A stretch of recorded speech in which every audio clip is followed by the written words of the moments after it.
Hello, my guys, gals, and non binary pals. And it is once again the end of the month. So, at the end of every month, I pretty much just draw a drawing based off of that month. So, if you haven't seen any of those other videos, you should check some of them out. I mean, you don't need to watch them before watching this, but some of them are pretty fun videos, so go check them out. This is the end of August, so obviously I'm going to be doing an August drawing, but I've also done every month from March and onward up to this point, so there's a lot of videos if you want to go binge watch them. Also, so far 100% of my viewers are subscribed, so if you haven't subscribed, what are you doing? Don't be that one person who isn't subscribed. And on with the video. So when I was thinking of what August is all about and how I feel during August, what people do during August, my first thought was the start of school. Also, when people think of August, they usually still associate with summer because a good portion of it is during summer. So I feel like August is like this point in summer where you realize, oh shoot, school's coming up, summer vacation is ending. I've wasted my whole summer. All these things I planned to do, I can't, I wasted all my time. And so it's like this sudden feeling of like, oh God, summer's done and over, and school is starting to come for you. So my idea was to have like something to represent school busting through a door and someone like cowering underneath their blanket trying to stay away from it as long as they can, trying to pretend it's not there.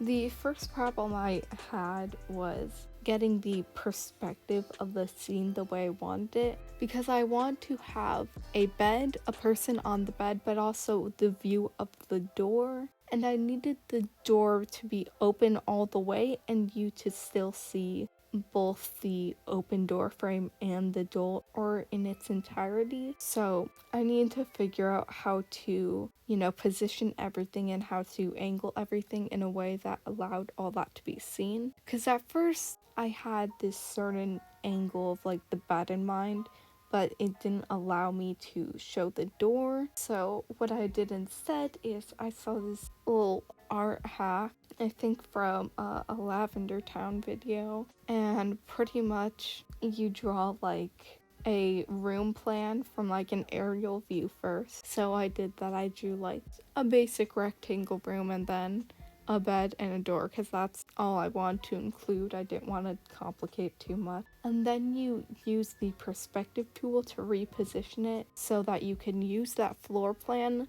but then like bring it in to a 3D space, but you'll still have all the positioning correct. And so that's kind of what I did, and it worked out okay. The angle isn't as dynamic as I kind of wanted it to be. It's just looking head on now rather than at a bit of an angle, but it just makes my job easier in the end. So I also had to figure out what I wanted to draw to represent school. The first thing I thought of was like drawing a school building, but I don't want to do that, I'll be real. It's not too hard to draw something that comes off as like school in terms of like architecture and all that, but I don't know, it's just, first of all, drawing a school doesn't seem like fun. I don't like drawing buildings too much, especially not ones that have a lot of different parts to draw. So it's not the simplest thing to draw to get across the concept of school. Also, it's quite like a horizontally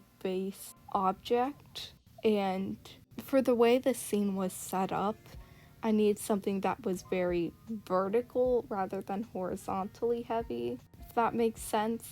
So I needed something that was more long and thin rather than like long and wide, I guess.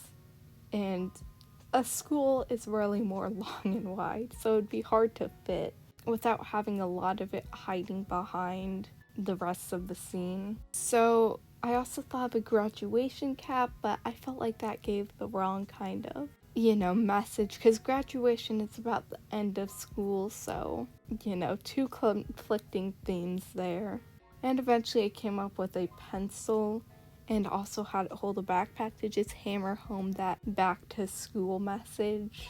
Now, another important part of this drawing was, I guess it wasn't that important, but I wanted to add this extra detail to make it seem like really forceful, like the pencil's busting through the door so much that it's causing a crack in the wall. So, like typical me fashion, I did not look up any references for like a cracked wall.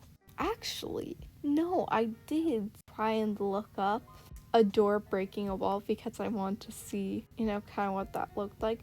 But I couldn't find a search term that would bring up the proper image I wanted. So I just gave up on finding a reference.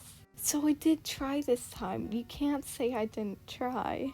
But in the end, I still had no references for like a wall being cracked. So I just kind of went for really use pressure sensitivity to try and bring some dimension into it. I had little parts where whole chunks of wall were coming off, which now that I think about, I probably should have put some chunks of wall and debris on the floor then.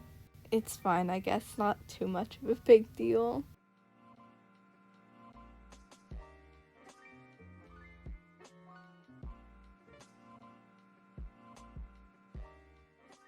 So I don't usually draw perspective. I guess not perspective. But I don't usually draw a lot of things with a lot of straight lines and all of that. Because usually it's just not that fun, having to have everything precise and in the right positions and in the right perspective and all that. But for this strong sense, a lot of it, was built around being in this room. I had to use the ruler tool a lot to get all these perfect straight lines and have everything be at the right angles. And I also want the pencil to look right. I'm not the best at drawing straight lines on my own, so I don't think a squiggly wiggly pencil would have looked right. Typically in drawings, I'm not too fond of using the ruler tool because I don't like things to look too perfect, especially with like the ruler tools for circles and ovals. I'm more lenient towards, but especially the shape ones. I don't know, it just makes things look too perfect and artificial, and I've never really liked that look for my art style. But, for this, things had to look perfect and straight, so. Now, something else I did in this drawing that I don't usually do is I use a lot of, pure black, pitch black, whatever you want to call it. Usually I only do it for line art. Since I do use black for my line art a lot of the time, if I use pure black, it blends in with the line art and all defined shapes I made get lost. But for this, since I had originally planned to use a clipping mask, which I'll talk about later, I was like, okay, I can make the open door pitch black. So I did that, and then we had the problem of defining the black parts of the pencil because I gave it limbs, but the limbs are just black lines. So I tried having white borders around all the black areas, but then I did too much and I wasn't liking how it looked. Then I tried to blur out those lines to make them less harsh, but that looked even worse. And then I decided in the end that I'll just make those lines white in the parts that are on top of the black so that it can pop out but also doesn't look too out of place. So that also kind of looked weird, especially when I tried doing it for the eyebrows. So I just made the whole of the limbs like a darker shade of the pencil color, and that looks more right. It does look a bit weird for the legs, but besides that, it looks okay. It's the best thing I could come up with.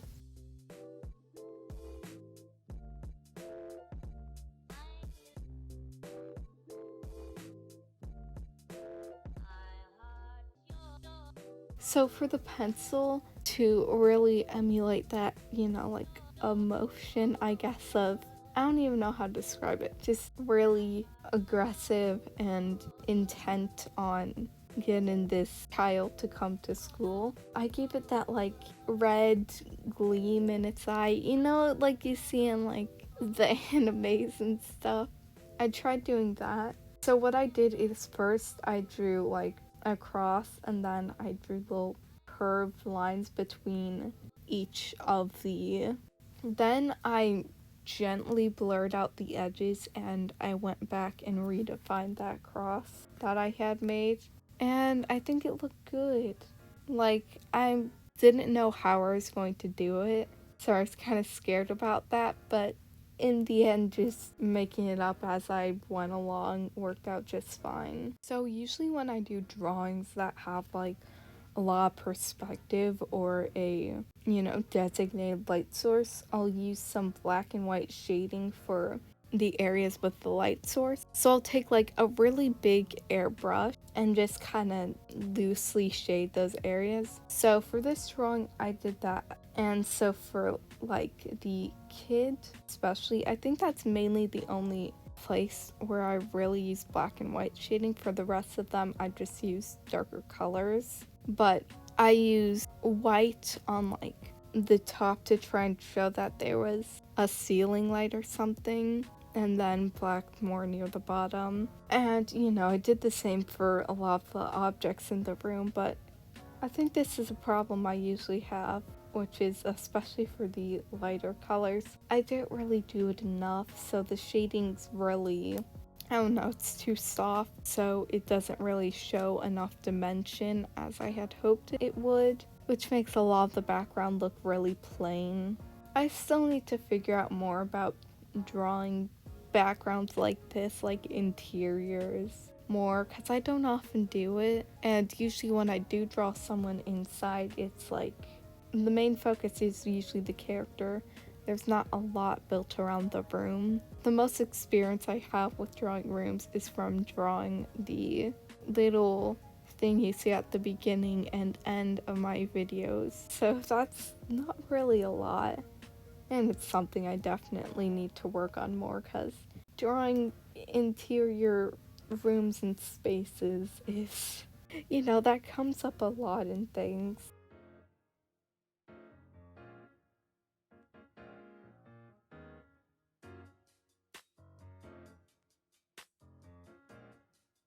So yeah, like I was saying earlier, originally I had planned to use a clipping mask on the kid and the pencil because they're the characters, and I thought that would bring more focus to them rather than the background. And so I went through the kid and completely used the clipping mask on him. I put colored liner on him, but it was looking really weird, and I don't know what I did different with him that made this look weird, but it did, so I ended up not doing it.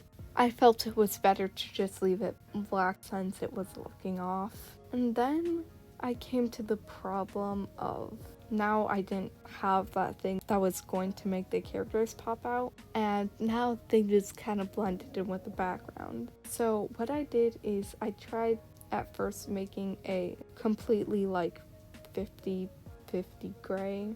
I don't know what it's called, but perfectly in between white and black. And I was going to make an overlay of that all over the background, so it'd be everywhere except for the kid and the pencil and the black door, because I want that to stay black.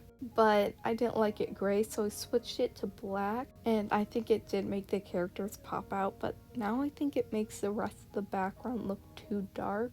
I don't know, I have mixed feelings about it. I don't know if the drawing looked better beforehand or after I did that. I think it looked better after, but I think it could have been better if I had messed around with it more, or at least like planned the background around that. I could have tried making the background less saturated too, or anything else to make the characters pop out more, but since the plan was to originally use the clipping mask to make them pop out, I had to quickly come up with some plan that would work. And that's about it. That's the drawing. It's definitely not my favorite of these month drawings, so if you want to see some more nice looking drawings, I guess, some more fun videos, once again, go check out the other videos from this series. If you did like this video though, please make sure to leave a like. And comment below your feelings about school starting again, because I'm sure after an interesting year,